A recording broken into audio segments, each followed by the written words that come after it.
Deja, klaidingai manoma, kad Palanga gali mus džiuginti tik vasarą. Čia sveikatą stiprinti galima visais metų laikais ir ne tik sveikatą.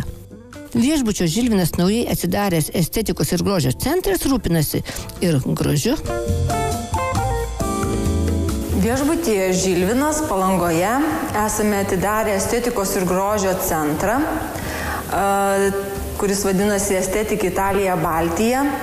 Esame įsigiję iš italų kompanijos Estetik Italija Baltija 9 aparatus, skirtus odos atjauninimui, kūno linijų formavimui ir kitom programom.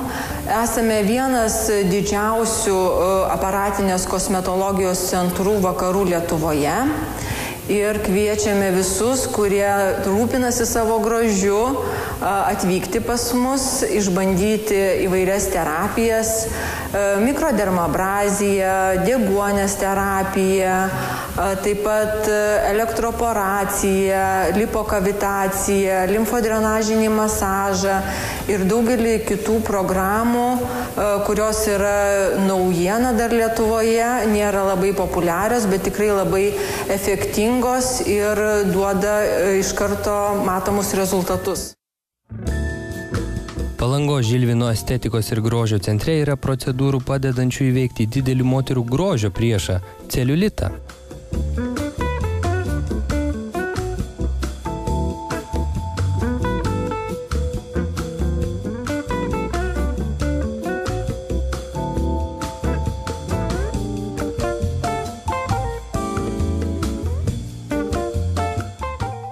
Čia darėm smūginę bangos terapiją ir būtent su šia klientė programa buvo daugiau stangrinimui, jungiamojo audinimo stangrinimui. Yra programa būtent, kuri yra kovai su celiulitu jau, netgi 3-4 stadija celiulito. Procedūrų kursas vėlgi labai svyruoja nuo to, kokios jau yra problemos. 6-12 procedūrų, taip pat kartą savaitėje daromos procedūros. Jeigu 3-4 stadija celiulito galime ir porą kartų savaitėje. Ir taip pat su probleminiam kūno vietom. Rekomenduojam tarp procedūrų sveikesnė gyvensena, daugiau judėjimo, sveikesnė mityba, lengvesnis maistas, riboti alkoholį, pagerti daugiau vandenuko, kad greičiau paskui pasišalintų visi ten tie ištirpę toksinai.